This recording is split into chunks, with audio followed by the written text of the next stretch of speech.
Hello everyone, Lakshmi day লাইফে তোমাদের স্বাগত। দেখো, আজকে আমি ছোট মাছের সরষা দিয়ে ঝাল দিয়ে করব। দেখো, তোমরা প্রথমে মাছটা ভালো করে ধুয়ে নিলাম, তাই নুন হলুদ দিয়ে ভালো করে মাখিয়ে নিচ্ছি। একটু ভালো করে মেখে পরে একটু রাখতে হয়। তারপরে আমি কড়াইয়ে তেল দিয়ে গরম করতে দিয়ে দিয়েছি। খুব বেশি তেল দিইনি, কম করে দিয়েছি।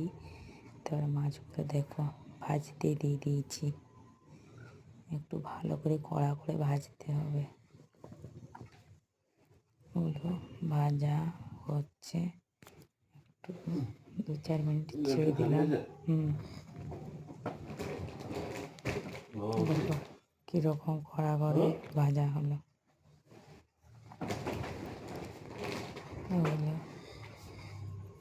তারপরে এটা সরষা আর এটা তেঁতুল ভেজানো হচ্ছে। এটা পেঁয়াজ, কাঁচা লঙ্কা, টমেটো দিয়ে সেগুলো মাখা মাখা করে এটা সরষা, জিরে, ধনে, হলুদ, লঙ্কা সব দিয়ে, আর এটা তেঁতুল একটু টক টক করে সরষা দিয়ে তেঁতুল দিয়ে এই মাছটা করতে হয়।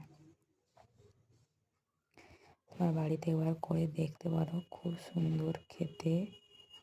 দেখো মাখা মাখা করতে হয়, শুকনো শুকনো। মাছটা সবসময় পাওয়া যায়নি, যাদের যেখানে পাওয়া যায় বাড়িতে করবে। দেখো খুব সুন্দর খেতে, খুব টেস্টি হয়।